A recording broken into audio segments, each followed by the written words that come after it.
성경은 모든 만물이 말씀으로 창조되었음을 선언합니다.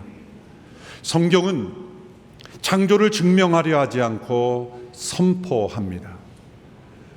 그 선언은 오직 천지를 창조하신 하나님만이 하실 수 있는 것입니다.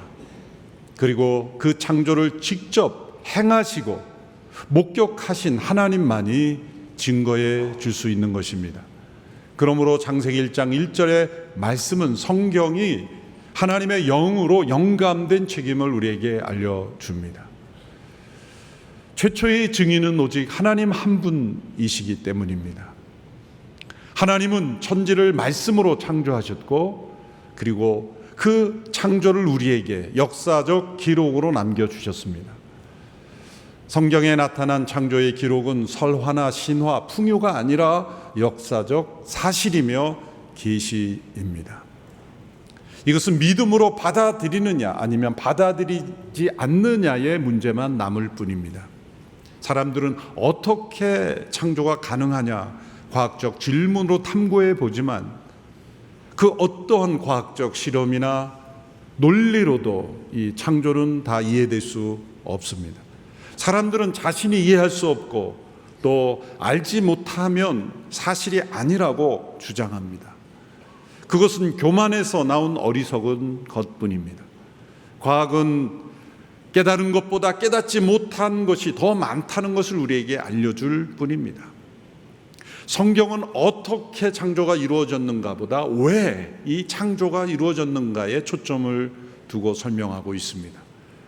하나님은 어떻게라는 대답에 우리가 다 이해할 수 없기에 충분한 설명을 주지 않는 것 같지만 왜라는 질문은 우리에게 충분한 설명을 줍니다. 창조의 목적은 하나님의 나라입니다. 말씀으로 세상을 창조하신 하나님께서 말씀으로 세상을 통치하시는 하나님의 나라를 이루신 것입니다. 그래서 하나님은 창조된 모든 피조물에 하나님의 흔적을 새겨주셨습니다. 그 피조물의 종류에 따라, 중요성에 따라, 영향력에 따라 하나님의 흔적을 아주 적게 남겨주시기도 하시고, 인간에게는 하나님의 형상이라고 말할 정도로 그 흔적을 다른 어떤 피조물보다도 더 많이 하나님의 흔적을 넣어 주셨습니다. 보이지 않는 사탄이 이 보이는 세상 가운데 지음받은 인간을 타락의 대상으로 삼은 것은 그 영향력 때문입니다. 다른 어떤 피조물의 타락으로도 하나님 나라를 대적할 힘이, 영향력이 없기 때문입니다. 그러나 하나님의 형상대로 지음받은 인간의 타락은 하나님 나라를 대적할 수 있는 그런 영향력, 힘이 있기 때문입니다. 하나님께서 만물을 창조하시되 그 하나님의 흔적을 모든 피조물에 넣어주신 것은 모든 피조물들로 하여금 하나님을 찬양하도록 하나님께 영광을 올려드리기 위함입니다. 그러나 인간의 타락으로 인하여 마땅히 하나님께 영광 올려야 할 영광을 드리지 않고 도리어 피조물들을 하나님처럼 섬기는, 피조물에 나타난 하나님의 흔적으로 하나님을 예배하지 않고 도리어 피조물을 신처럼 섬기는 어리석은 우상 숭배에 빠지게 된 것입니다. 하나님의 이 모든 창조의 절정이 인간임에도 불구하고 인간 이하의 피조물들, 인간이 다스려야 될 피조물들을 도리어 인간이 신으로 섬기는 이 어리석음에 인간이 빠져버린 것입니다. 우리는 이 창조의 기록을 통하여 이 하나님의 창조의 절정이 인간임을 다시 깨닫고 또 인간에게 주어진 하나님의 이 소명을 깨닫고 마땅히 하나님께 영광 올려야 될 우리 인간의 소명을 다시 회복하는 기간이 되기를 바랍니다. 하나님께서 만물을 창조하시되 6일간의 창조로 이루셨습니다. 하나님이 능력이 부족하셔서 하루에 창조하지 못하시고 6일간에 나누어서 창조하신 것이 아닙니다. 힘에 벅차서 6일 동안의 창조를 이루신 것이 아닙니다. 이것은 이 창조를 통하여 우리 인간들이 살아가는 삶의 패턴을 하나님께서 알려주신 것입니다. 또한 6일간의 창조를 통해 하나님이 얼마나 지혜로우시며 이 만물의 하나님의 질서가 얼마나 오묘하게 나타남을 우리에게 알려주신 것입니다. 인간의 과학은 하나님께서 이 피조물에 심어주신 그 질서, 그 패턴을 발견해 갈 뿐입니다. 그것을 찾아갈 뿐입니다. 하나님은 우리가 다 깨닫지 못한 오묘한 질서와 그리고 지혜를 이 모든 피조물에 넣어 주셨습니다. 특별히 6일간의 창조를 보면은 큰 그림으로 6일간의 창조를 조망해 보면 첫 번째 3일간의 창조는 아무것도 없고 형태가 없었던 그러한 상태에서 하나님께서 형태를 만드시는 창조를 보여주셨습니다. 오늘 이 시대 유행하는 말로 하면 플랫폼을 만드셨다라고 말할 수가 있겠죠. 그리고 나머지 3일, 네 번째 날에서 여섯 번째 날까지는 그 플랫폼, 그 형태 안에 존재하는 그러한 피조물들을 만드시는 사역을 하셨습니다. 도표를 통해 자세히 살펴보면 먼저 첫 번째 날은 빛을 창조하시고 그리고 빛과 어둠을 나누심으로 낮과 밤을 창조하셨습니다. 넷째 날이 첫째 날과 짝을 이룸으로써 넷째 날에는 그 빛과 어두움을 이 세상 속에 전해주는 통로가 되는 이 광명체 혹은 발광체를 창조하심으로써 첫째 날 만들어진 그 형태 플랫폼에 넷째 날에 만들어진 해와 달과 별의 광명체들이 그 내용을 채우는 일로 서로 짝을 이루게 됩니다. 두 번째 날에는 물을 나누셔서 공간 아래의 물과 공간 위의 물로 나누고 그 공간을 하늘로 칭하셨습니다. 그리고 다섯째 날에는 그 물과 하늘에 존재하게 되는 물고기와 새들을 창조하심으로 둘째 날과 다섯째 날이 함께 짝을 이룹니다. 세 번째 날에는 하늘 아래의 물을 다 한 곳으로 모이게 하심으로 드러난 묻을 땅이라 칭하시고 모인 물을 바다라 칭하심으로 그 땅 위에 식물을 나게 하시는 창조를 하셨습니다. 여섯째 날은 그 땅에 존재하는 모든 동물들 그리고 마지막에 인간을 창조하심으로 셋째 날에 창조와 짝을 이룹니다. 그래서 첫째 날은 넷째 날과 짝을 이루고 두 번째 날은 다섯 번째, 셋째 날은 여섯 번째 날과 서로 짝을 이룸으로 전반부 3일의 창조는 형태를 이루는 사역이었고 후반부 3일은 내용을 창조하고 그 형태 속에 주관자들 그리고 그 내용을 창조하신 사역을 하게 됩니다. 그래서 오늘은 첫 번째 날 창조와 네 번째 날 창조를 함께 묶어서 말씀을 전하게 되고 남은 두 주도 그렇게 짝을 이루어서 말씀을 전하게 되었습니다. 눈에 보이는 모든 것 가운데 하나님께서 제일 먼저 창조하신 것 그것은 빛입니다. 빛이 있으라 말씀하시니 빛이 생겼습니다.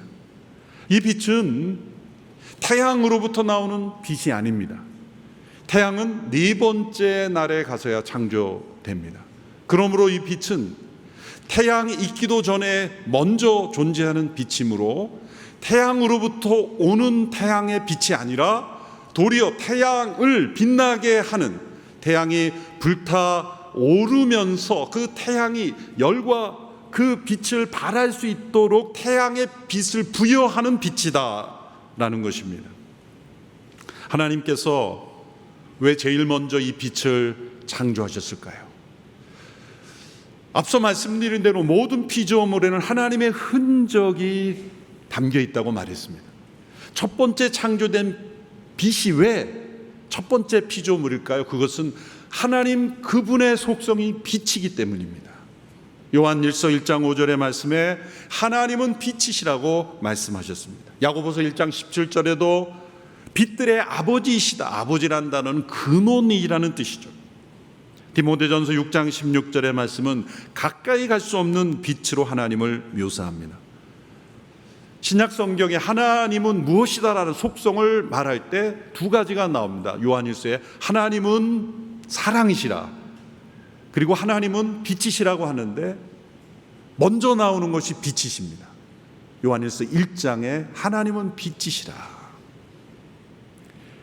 빛은 모든 생명의 근원입니다. 그 빛이신 하나님께서 보이는 세상 가운데 빛을 창조하심으로 앞으로 창조될 모든 만물이 생명이 유지되도록 하는 생명의 근원을 창조하신 것입니다. 그러므로 세 가지 빛이 존재하는 거죠. 우리가 혜택을 믿는 빛은 태양을 통해서, 네 번째 날 창조된 태양 빛을 통해서 우리에게는 오는데, 태양이 존재하지 않아도 존재하는 빛이 있습니다. 태양을 빛나게 하는 빛이 바로 첫 번째 날 창조된 빛이죠. 그러나 그 빛은 요한일서 1장과 야고보서 1장에 말씀하신 하나님의 속성, 본질로서의 빛과 또 다른 빛인 것입니다. 그러니까 하나님의 속성으로서의 빛이 있고, 그 하나님께서 하나님의 속성의 일부를 닮은 창조하신 피조물로서의 빛이 있고, 그 빛을 발광하게 하는, 그 빛의 통로가 되는 태양으로부터 오는 빛이 있는 겁니다. 우리는 태양으로부터 오는 그 빛을 부여받을 뿐입니다. 우리가 그 직접 가까이 할 수 없는 빛이기 때문에 하나님은 이 디모데전서 6장의 말씀대로 우리가 직접 가까이 할 수 없는 빛이기 때문에 이 광명체를 통해서 그 빛이 우리에게 다가올 수 있도록 해주신 거란 말입니다. 이 빛은 모든 생명에 유지되는 에너지의 근원입니다. 빛이 없다고 생각해 보십시오. 생명체가 살아갈 수 있겠습니까? 농작물이 자라날 때도 햇빛이 있어야 합니다. 모든 동물들이 이 빛을 받음으로 인해서 그 몸 안에 영양분이 생성되는 것은 상식 아니겠습니까? 비록 이 노아의 홍수 이후로 생태계가 파괴되므로 그 빛이 우리에게 때로 해로울 수 있지만, 여전히 그 빛은 강한 우리에게 에너지의 근원이 되고 많은 영양소를 만들어주는 신비가 아니겠습니까? 현대의학에서는 이 빛을 연구해서 많은 광선으로 이것을 재조작해서 사람의 몸을 치유하는 통로로 사용하고 있지 않습니까? 우리가 늘 익숙해진 엑스레이부터 방사선 비롯하여 여러 광선들이 다 빛의 종류들 아닙니까? 빛을 연구하고 빛을 우리가 인간이 조종함으로써 사람의 생명, 몸을 꿰뚫어 보기도 하고 또 그 몸의 연약함을 치유하기도 하는 것, 다 빛이 가져다 주는 축복 아닙니까? 인간이 발견하고 적용하는 빛도 이렇게 생명을 살리고 고치는 능력이 있는데, 빛의 근원이신 하나님께서 직접 비추어 주시는 빛이 있다면 우리에게 어떠한 역사가 일어나겠습니까? 그래서 때로 치료의 광선을 하나님께서 비추신다는 말씀을 하십니다. 하나님께서, 빛이신 하나님께서 빛을 창조하셔서 앞으로 창조될 모든 피조물들의 생명을 지탱하는 그 플랫폼을 먼저 만드셨다. 그리고 넷째 날에 그 태양을 만드심으로 그 빛이 직접 인간에게 비춰지지 않고 그 발광체들을 통하여 전해지도록 하나님은 계획하신 것입니다. 또 한 가지, 하나님께서 빛을 가장 먼저 창조하신 이유는 무엇입니까? 모든 만물이 하나님 앞에 다 밝히 드러난다는 것을 알려주기 위해서입니다. 히브리서 4장 13절의 말씀에 어떤 피조물이라도 하나님 앞에 숨을 수 없다. 그분의 눈앞에 벌거벗은 것처럼 드러난다고 말합니다. 하나님은 단지 어둠을 밝히는 목적으로만 빛을 창조하신 것이 아닙니다. 하나님 앞에서는 감출 것이 아무것도 없다. 모든 것이 드러난다. 모든 것을 보고 계시다. 모든 것을 알고 계시며 모든 것을 다스릴 수 있는 분이라는 것을 알게 하시기 위하여 빛을 가장 먼저 하나님을 닮은 피조물로 창조하신 것입니다. 그리고 그 빛을 어둠과 나누심으로 낮과 밤을 창조하셨습니다. 이 창조의 역사에서 반복되는 하나님의 행위는 나누다라는 겁니다. 빛과 어둠을 나누심으로 낮과 밤을 창조하셨고, 낮과 밤이 창조됨으로 우리에게 시간이 창조된 겁니다. 첫째 날은 빛과 어둠을 나누셨고, 두 번째 날에는 물을 나누셨고, 셋째 날은 땅과 바다를 나누셨습니다. 나누심으로 목적하신 건 뭘까요? 다양함입니다. 다양성입니다. 그런데 그 다양성은 분열이 아니라, 대립이 아니라 하나됨 속에 있는 다양성이라는 거죠. 왜? 본래는 하나였지만 나누어진 것이기 때문입니다. 이것이 왜 중요합니까? 고대로부터 사람들은 빛과 어둠을 서로 만날 수 없는 상극의 반대의 것으로 생각했습니다. 그래서 많은 사람들에게 혼돈을 주게 되는 것이 바로 이원론입니다. 플라톤의 이원론은 말할 것도 없고, 초대교회의 많은 성도들을 이단으로 빠지게 한 것이 마니교라는 이단인데, 성 아우구스티누스, 유명한 성 어거스틴이라는 사람도 마니교에 빠져서 8년 동안 헤맸어요. 그 마니교의 근본적인 세계관은 뭐냐면, 이 빛과 어둠의 세계가 원래부터 영원부터 존재했기 때문에 서로 팽팽한 세력을 가지고 서로 싸우는 것이다 라고 그렇게 가르친 것입니다. 선과 악이 서로 대결하는 것이다. 여러분, 그렇지 않습니다. 어둠은 원래 나쁜 것이 아닙니다. 밤은 원래 나쁜 것이 아닙니다. 빛과 어둠을 하나님이 나누셨고, 어둠도 하나님의 영역이고 밤도 하나님의 세계입니다. 하나님은 빛으로만 일하지 아니하시고 어둠을 통해서도 일하시고, 낮을 통해서만 일하지 않고 밤을 통해 일하시는 하나님인데, 타락한 인간이 이 어둠을 하나님을 대적하는 세상으로 만들어버린 거예요. 밤에 주로 범죄하죠. 물론 요즘은 대낮에도 많이 범죄하지만, 전통적으로 밤에 사람들은 잘못을 많이 합니다. 왜? 사람 눈에 잘 띄지 않으니까 하나님도 모르신다고 생각하고, 어두움을 사단의 영역처럼 그렇게 생각한 겁니다. 그러나 하나님께는 빛과 어둠이 일반입니다. 낮이나 밤이나 하나님은 빛이신 하나님이시기에 낮이나 밤이나 똑같은 것입니다. 그런데 사람들은 밤과 어두움을 더 자신들의 세상으로 만들려고 그렇게 죄악을 범하는 그러한 세상으로 만들어 버렸죠. 하나님은 빛과 어두움을 나누심으로 다양한 세상을 만드셨어요. 여러분, 빛만 있다면 이 세상은 이처럼 아름다울 수 없습니다. 빛과 어두움, 이게 명암 아닙니까? 우리가 거리를 측정하고 입체감을 느끼는 것도 다 명암 때문에 가능한 거예요. 저는 그림에는 문외한이지만, 그림을 그릴 때 제일 첫 번째 가르치는 게 뭐야? 명암을 가르치는 거잖아요. 명암을 가르치는. 그때 명암이 있어야 거리감이 생기고 입체감이 생겨나기 때문이고, 모든 예술이 바로 이 빛과 어두움의 대조를 통해서 생겨나는 것이죠. 이 자연의 아름다운 인간이 만들어낸 모든 예술의 작품도 이 빛과 어두움의 요소가 있기 때문에 가능한 거예요. 낮에는 일하고 밤에는 쉬도록 하나님이 계획하신 거예요.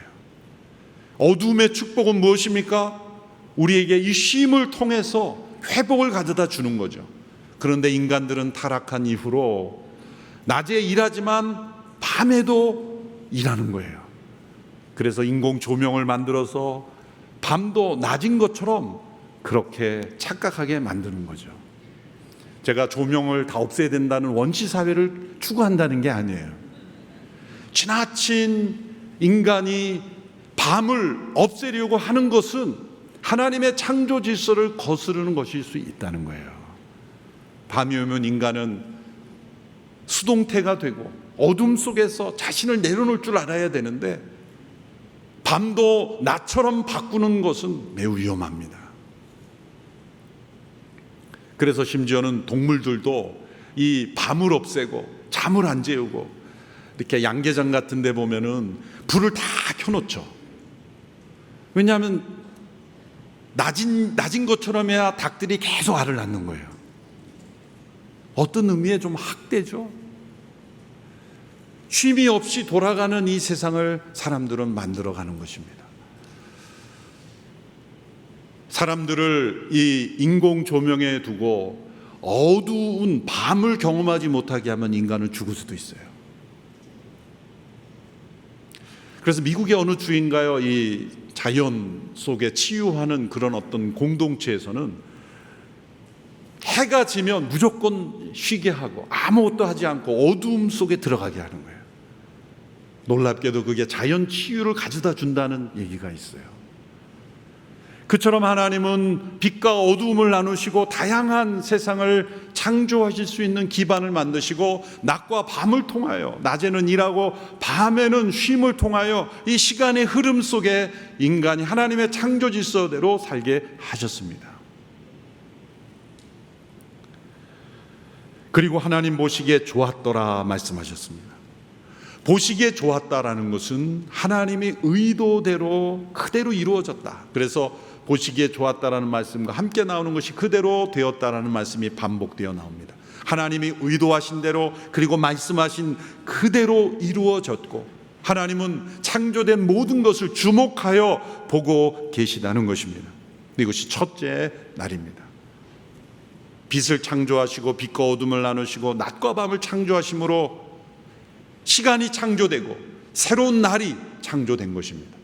이제 그 플랫폼에 하나님께서 넷째 날의 창조를 통하여 그 낮과 밤을 주관할 해와 달과 별들을 창조하십니다.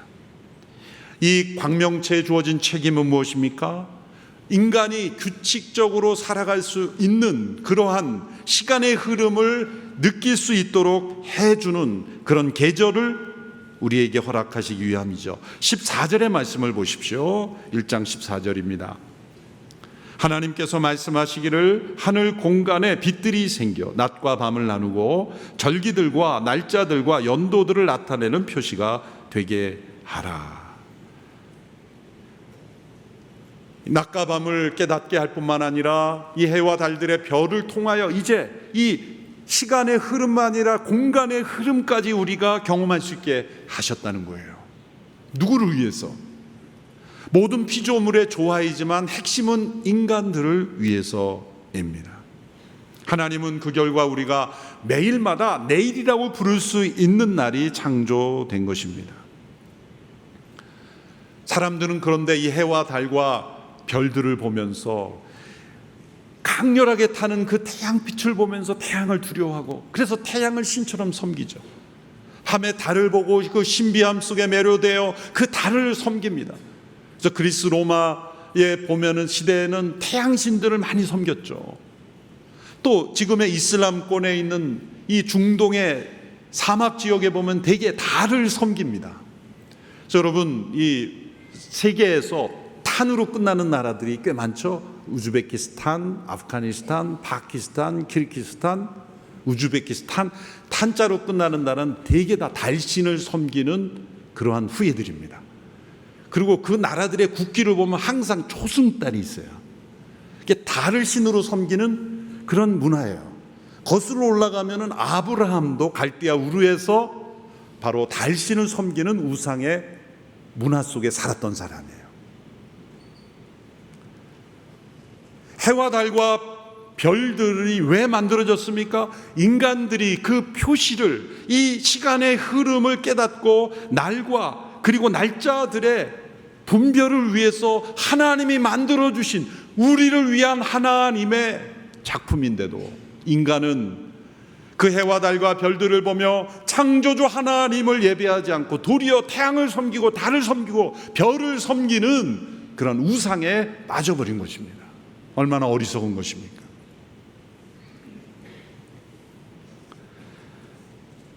그리고 그것이 넷째 날이었습니다. 모든 창조의 날에 반복되는 표현을 한 가지 주목해야 합니다. 저녁이 되며 아침이 되니 이는 첫째 날이었습니다. 둘째 날이었습니다. 셋째 날이었습니다. 넷째 날이었습니다. 반복됩니다. 하나님께서 창조하신 이 6일의 창조는 하나님이 시간이 필요해서가 아닙니다. 능력이 부족해서 6일간에 나누어 창조하신 것이 아니라는 것입니다. 우리들에게 패턴을 가르쳐 주신 겁니다. 우리가 어떤 패턴으로 살아가야 할지를 알려주신 거예요. 하나님이 6일 동안 일하시고 제7일에 안식하심으로 우리가 7일의 사이클로 사는 삶의 구조가 됐는데 6일간은 일하고 7일간의 하루는 안식, 쉼의 시간이 있어야 된다는 것을 우리에게 알려주는 패턴이죠. 넓게 보면. 그리고 그 매일매일은 저녁이 되면 아침이 되는 패턴으로 우리의 삶이 유지된다는 것을 알려주신 것입니다. 사람들은 이 날이 도대체 몇 시간이냐 그것을 따집니다. 알 수 없는 것을 따지는 거예요. 초대교회 신학자였던 아우구스티누스는 이 날을 알려고 하는 것은 불가능한 일이다. 알 필요도 없는 것이다. 왜? 우리가 한 날이 아니라 하나님께서 일하신 시간이기 때문에. 그리고 날이라 칭하신 것은 우리의 삶의 패턴을 알려주시기 위한 것이기 때문이라는 것입니다. 종교개혁자 장 칼뱅은 이 날의 시간을 알리 원하는 사람에게 이 일장의 기록을 가지고 천문학과 비롯한 그런 심오한 학문을 하기 원하는 사람들은 다른 곳에 가라고 하십시오라고 말합니다. 이것은 성경이 과학적이지 않다는 뜻이 아니라 과학적인 질문에 답변하기 위해 준 책이 아니라 오히려 과학적 지식이 없는 모든 사람들에게 창조를 설명하는 표현으로 기록되어 있기 때문이라는 거예요. 더 초점을 둬야 되는 것은 저녁이 되면 아침이 되니라는 표현입니다. 말씀으로 아무것도 없는 상태에서 모든 것을 만드신 분에게 이 날이 얼마나 긴 시간이냐는 아무 의미가 없는 것입니다. 그러나 분명히 아닌 것은 진화론자들이 말한 것처럼 아주 오랜 세월이 걸려서 이 날이 오랜 세월이라는 것은 아니에요. 어떤 분들은 하나님이 오랜 시간에 걸리는 진화를 사용하셔서 창조했다고 말하기도 하지만 그것도 틀린 말입니다. 진화론은 일종의 도피 메커니즘이에요. 이스케이프 메커니즘이라고 말해요. 왜 그렇습니까? 믿음으로 받아들여야 되는 것을 아주 오랜 시간이라는 것으로 도피하기 때문이죠. 여러분, 창조냐 진화냐라는 것은 둘 중에 하나를 선택하는 것은 과학적 자료에 근거한 판단이 아니라 믿음의 선택입니다. 진화론도 믿음입니다. 왜요? 생명의 기원, 만물의 기원에 대해서는 진화론은 답변하지 못합니다. 그저 이렇게 말할 뿐입니다. 아주 오랜 시간에 어떤 일이 일어나서 이렇게 되었다. 그러나 성경은 말합니다. 하나님께서 태초에 창조하셨다. 창조는 하나님의 창조를 믿음으로 받아들이는 것이고, 진화는 오랜 시간이라는 변명 뒤에 숨는 도피입니다. 하나님께서 우리에게 알려주신 이 창조의 질서와 패턴을 통하여 저녁이 되면 아침이 되는 매일이 우리에게 주어져 있다라고 설명해 주십니다. 어떤 분은 이렇게 생각할 거예요. 아침이 되며 저녁이 되니 라고 표현해야 되는 것이 아닌가. 우리는 아침부터 저녁을 하루로 계산합니다. 그렇게 살아갑니다. 그런데 창조의 질서는 저녁이 되며 아침이 되니 저녁이 앞섭니다. 왜 그럴까요? 저녁은 밤입니다. 밤은 우리가 어둡기에 자유롭게 움직일 수 없습니다. 밤은 쉬어야 되는 때입니다. 우리는 아침에 일하고 저녁에 쉬는 인생을 하루라고 생각하지만 하나님은 너희는 저녁에 쉼부터 출발하여 일하게 되는 것이라고 말합니다. 이게 무슨 차이입니까? 저녁에 우리가 쉴 때 하나님은 뭐 하십니까? 여전히 일하십니다. 하나님은 쉼이 필요 없고 하나님은 주무시지도 졸지도 않으시는 분이에요. 우리가 잘 때 하나님은 여전히 일하십니다. 누구를 위해서?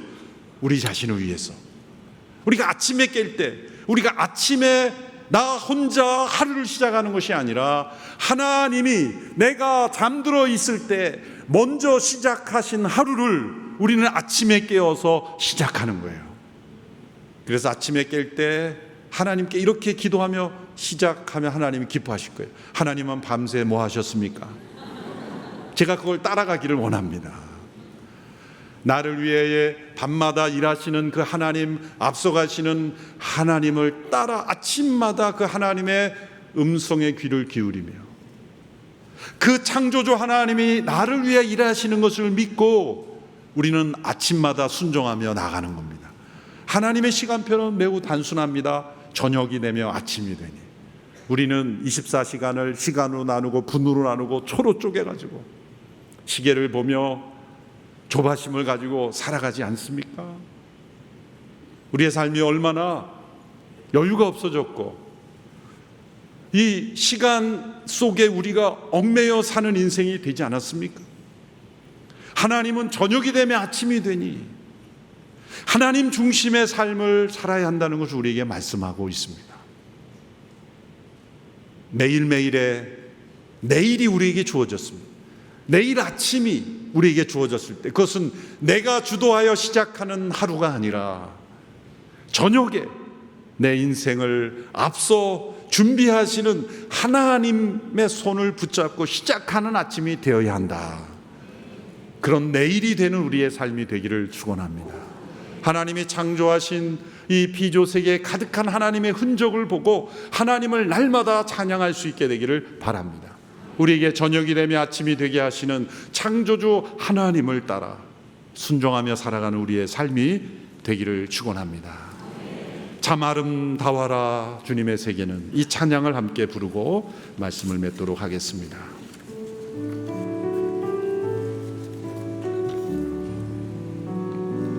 참 아름다워라 주님의 세계는 저 솔로몬의 옷보다 더 고운 백합화 주 찬송하는 듯 저 맑은 새소리 내 아버지의 지으신 그 솜씨 깊도다. 참 아름다워라 참 아름다워라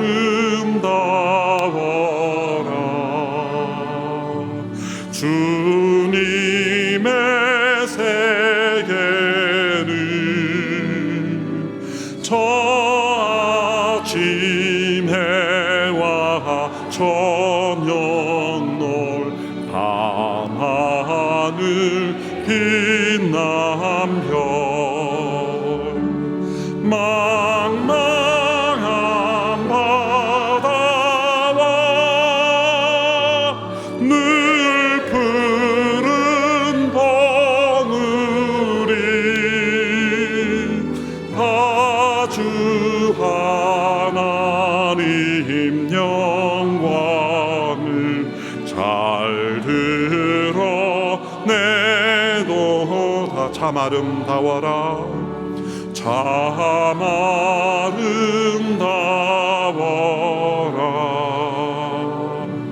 주님의 세계는 저 산에 부는 바람과 잔잔한 시냇 물 그 소리 가운데 그 소리 가운데 주 음성 들리니 주 하나님의 큰 뜻을 발드하. 다시 한번 그 소리 가운데 주 음성 듣기를 원합니다. 그 소리 가운데 주 음성 들리니 주 하나님의 큰 뜻 뜻하도다. 창조주 하나님을 찬양합니다. 모든 피조물에 넣어주신 하나님의 흔적을 보며 하나님께 영광 올리는 삶이 되게 하시고, 우리에게 빛과 어둠을 창조하시며 밤과 낮을 창조하시며 해와 달과 별들을 창조하심으로 우리에게 내일을 창조해 선물해 주신 은혜를 감사합니다. 날마다 저녁이 되며 아침이 되는 믿음의 삶 살게 하여 주시고, 창조주 하나님이 주관하시며 인도하시는 믿음의 삶 되게 하여 주옵소서. 예수님의 이름으로 기도하옵나이다.